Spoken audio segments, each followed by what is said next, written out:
right, so this should be a good one here, and this is very basic for a lot of folks.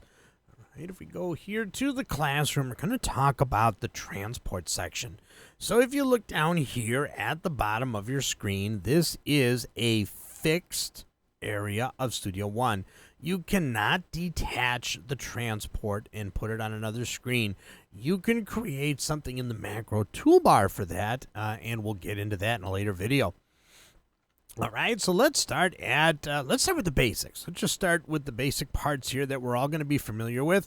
We have the stop button, we have the play button or start button, and then of course we have the record button, and then we have the ability to turn the loop zone on and off so that we can repeat a part of our song. Here is the return to zero, so wherever you are in the song, you can actually click on this and it'll go back to the very beginning of your song. And then, of course, you have your fast forward. This one is the go to next marker. And then you have your fast forward, and then you have your rewind, and then you have the go to previous marker.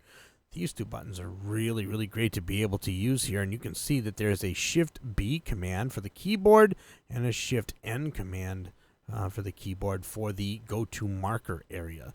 So these are really nice if you've got a long song that you are working on and you got a lot of points that you want to review, you can do that. All right, so now let's go back to the beginning of the toolbar and go through a couple of other options that are here. Here you actually have your MIDI.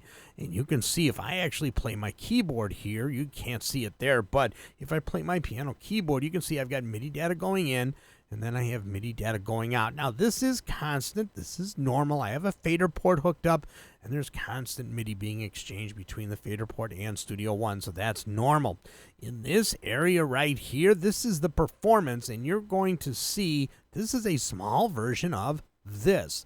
So here you can actually see that the top line, let me actually move this down here, that the top line of the performance bar here is the CPU usage, and then the bottom line is for your disk usage. If you are on an old 32-bit machine with an older version of Studio One, you'll probably see a RAM one also, but it's no longer needed with 64-bit machines. So don't get confused. If you're still on an older version of Studio One, you're going to see an extra line there. And, of course, you have the dropout protection option here. And, of course, that's going to be for another video. And then you have the cache. So what is this exactly? If you change your tempo and you have a bunch of audio files that are going to be moved or compressed or expanded to match that tempo, you're going to get a little spinning light here. That is for the cache. It's going to create a file with the new setting for the tempo for that file. I don't know if I can actually get it to light up. But here, watch this. I'm going to move this here, and I'm going to really pull down on the speed. No, it's not going to really do it. Okay, because my computer might be a little too fast for that. So if you are doing any kind of rendering and things like that, you are going to see the cache light up like that. Oh, you can actually see the numbers changed because I went ahead and I compressed the tempo on there. And we're going to go through more tempo stuff in a later video. All right, and then you can actually do something here which is really nice. You can say show devices. If I do this here, you can see that in this particular case, the only thing I have inserted is presence. But if I have effects and stuff on my channels here, that is going to be in a list here. It's going to indicate not only what you're actually inserting or you have on a send, it's going to show how much CPU is being used, the instrument it's on, and the path for that as well. So you're going to have a lot of information here. It's also going to give you the latency if the plugin is actually causing you any latency. So there's a lot of information here that you can show here in the performance box. Okay, and I already showed you the cache light. And then here, this gets a lot of people. This is the 44.1. This is actually your settings. Now this, if I click on this, I can actually open up the song setup and I can change this here. Sometimes this is confused with, is this the rate that I'm going to be mixing down at or whatever? No, this is the actual setting for this song here in the song setup option right here. So that's what that is. Let me actually click cancel. And now the next one is going to be the actual space on your hard drive. So I have a 1 terabyte hard drive that Studio One records to, and it says here that I have the ability to record for 115 days straight before I fill up the hard drive. So this is a good thing to keep track of. If you've only got like an hour or two left on here, you might want to check your hard drive space. But for the most part here, this is going to really give you a good idea as to how much time. I've got a huge amount of room on this hard drive. I think I have almost half of it left. So that's why that number is so large. You might not see anything close to that if you've only got like a 500 gigabyte hard drive or a 1 gig, because I have a 1 terabyte.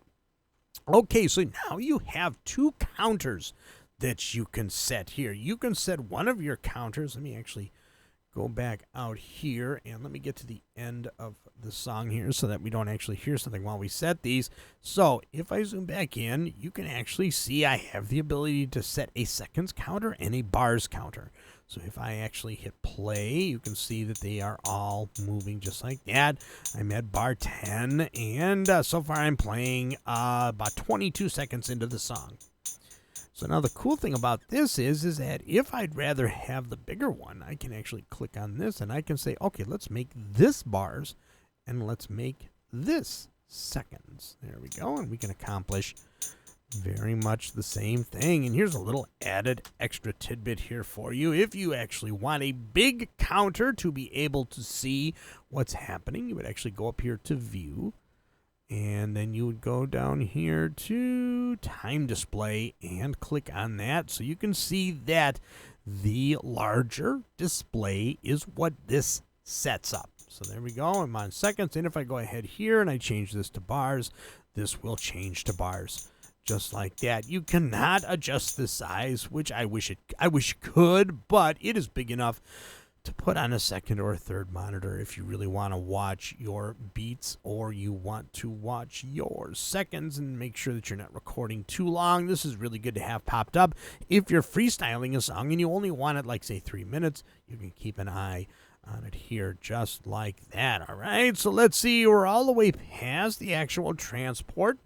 So now if you look right here, you have the, I believe this is the left and right markers. So if I go to the marker track, let's actually see that for sure. I've never really looked at that personally. So let's see, left and right marker. If I move the marker over, oh no, it doesn't look like the marker. So if I go here like this, so if I move this over, I move this all the way over to the end here, it still says, oh, that's the loop length. Gosh. See, I don't remember everything. There we go. So if I move the loop length all the way over there and all the way over here, this tells you the loop length. I thought that was the markers. But there you go. It is the loop length. So I've got the beginning of the loop. I feel silly now. I got the beginning of the loop here at the very beginning of my song, and I have it right here at bar 9. And if I go down here, you can see exactly what we're doing here. You can even copy the text if you want. Now, the other cool thing that you can do, watch this. If I roll the mouse over one of these numbers here, I'm going to click on this number here. And let's see if I can do it with this one. I can actually, there we go. I can actually roll my mouse. I'm going to go ahead and activate the loop so you can really see it. Watch the blue line. And if I roll my if I roll my mouse over the last set of numbers here, I can actually set the loop zone based on this. And then I can do the same thing with the beginning of the loop, just like that. Very, very, very cool. So there you go. And now the next thing we have here in the transport, we have the sync on and off. This is something that I'm going to have to do in a separate video. This is being able to sync Studio One to an external MIDI device to have it control Studio One's tempo and tempo changes. So we will get into that in another video. So in this section here, you already know what the metronome does and everything. So you have a couple of controls here. Now these are pre-roll options and auto punch options, very much very similar to what is here in the metronome setup. And you can actually turn the pre-roll on from here, and you can turn the auto punch on. This is something else we're going to do in another video. And you also have the ability to open something called the record panel, which has a bunch of different options, and we will definitely be going through that, just like that. And that's a little cogwheel right there. Let's see. This little button is for the record mode replace. If you are using MIDI and you want to replace the MIDI notes when you're in record, you can turn this on. If you want to mix the MIDI notes that you're going to be recording with the already previously recorded performance, you can actually go ahead and turn replace off so that it mixes them all. Just a nice little shortcut for that. So then we have the timing. We got everything set to 4/4 right here. And let me go ahead and close this. And if I click on this, oh, I can't click on that. Oh, yeah, there it is. So you can actually choose 2/4, 8/4, whatever you're actually going to do. Or I'm sorry, 4/2 or 4/8. You can change it to 4/16. You can do a lot. I usually keep this at 4/4 because I really don't write much more than that. And this is really nice when using MIDI. You can actually choose the key for your song, and it makes writing MIDI performances that much easier, especially if you're using something like the quarter or the arpeggiator. This comes in really handy for keeping your performances in the key of the song that you select. So, and then of course, you have the tempo. We've been going through the tempo several times here. To adjust the tempo, you can roll your mouse or you can click on it and type it in. You can also set the tempo by tapping the word tempo. So let's say I'm doing something at 1, 2, 3, 4. If I use the mouse and go, and I'm going to click the mouse here, the left mouse, go 1, 2, 3, 4. You can see that what the tempo does is it updates to the rate of the clicking that you're doing with the mouse. So that's really nice to get a general idea of a particular song. Let's say you want to write a song that's very much like another song and you want to write it in that tempo.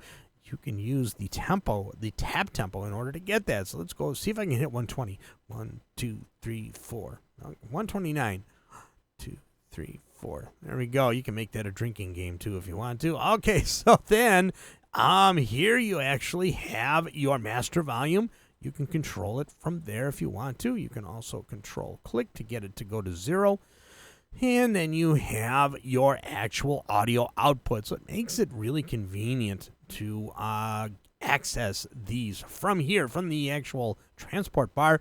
And then, of course, last but not least, you have the ability to make your outputs mono or stereo. If you want to check your mix in mono, you can either click it here or you can click it here. And that pretty much takes care of our transport bar. If you are missing some settings, it might be because you have a lower resolution monitor. So for lower resolution monitors, you can actually see that there's some things missing as I start to squeeze this down a little bit. So if you are missing some of the settings that I'm showing you here, check your resolution. I'm using 1920 by 1080.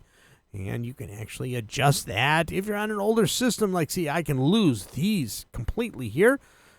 I wish that would be something that they would correct, but you need the room, and these would make these micro small if they were just shrinking them down. So if you are missing any of the options that I'm showing you today, make sure you check your screen resolution to see if you're seeing all of them. And then you can stretch it and shrink it accordingly. So very, very cool. Hopefully that was helpful, and I'll see you all in the next video.